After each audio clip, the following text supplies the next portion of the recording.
Hello guys, ഞങ്ങൾ ഇന്നൊരു മൂവിക്ക് പോവാം കേട്ടോ.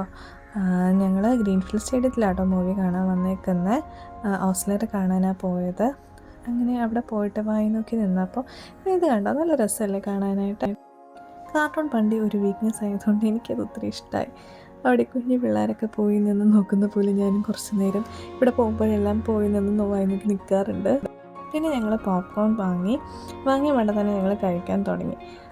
തിയേറ്ററിൻ്റെ ഉള്ളിലേക്ക് കയറാറായപ്പോഴത്തേക്കും പോപ്കോണിൻ്റെ കാര്യത്തിലൊരു തീരുമാനമാക്കിയായിരുന്നു ഞങ്ങൾ. ഒരു മൂവി കണ്ടിട്ട് ഞങ്ങൾക്ക് ഇഷ്ടമായി. നല്ലൊരു സസ്പെൻസ് ത്രില്ലറായിരുന്നു. പിന്നെ കണ്ടിട്ട് നിങ്ങളുടെ അഭിപ്രായം എന്താണെന്ന് പറയണേ. അത് കഴിഞ്ഞ് ഞങ്ങൾ ഫുഡ് കഴിക്കാൻ പോയി ഷെർണ മെസ്സിലോട്ടാണ് പോയത്. ഷെർണ മെസ്സിൻ്റെ പുതിയ ഔട്ട്ലെറ്റിലേക്കാണ്. ഡൈനിങ് ഏരിയയൊക്കെ അടിപൊളിയായിരുന്നു, പക്ഷേ റേറ്റ് എനിക്ക് അത്ര വർത്തിയായിട്ട് തോന്നിയില്ല. കഴക്കൂട്ടത്തുള്ള ഈ ഒരു റെസ്റ്റോറൻറ്റ് സ്പെഷ്യാലിറ്റി എന്ന് പറയുന്നത് ഇവിടെ നമുക്ക് തമിഴ്നാട് സ്റ്റൈൽ ബിരിയാണിയും തമിഴ്നാട് സ്റ്റൈൽ കറിയൊക്കെ ആട്ടോ കിട്ടുന്നത്. എൻ്റെ വൺ ഓഫ് ദ ഫേവറേറ്റ് എന്ന് പറയുന്നത് ഇവിടുത്തെ ചിക്കൻ 65 ബിരിയാണിയാണ്.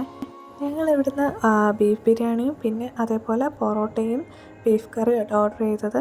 എനിക്ക് പക്ഷേ ക്യാഷ് അത്ര വർത്തിയായിട്ട് തോന്നിയില്ല. കുഞ്ഞി പൊറോട്ട ആയിരുന്നു. ഒരു കോയിൻ പൊറോട്ടയുടെ അത്ര ഉണ്ടായിരുന്നുള്ളൂ. അതിൻ്റെ റേറ്റ് 15 റുപ്പീസ് ആയിരുന്നു. അതെനിക്ക് ഭയങ്കര കൂടുതലായിട്ടാണ് തോന്നിയത്. അങ്ങനെ ഫുഡ് അടിയൊക്കെ കഴിഞ്ഞിട്ട് ഞങ്ങൾ നേരെ വീട്ടിലേക്ക് പോയി. അപ്പോൾ ശരി, ബൈ ബൈ.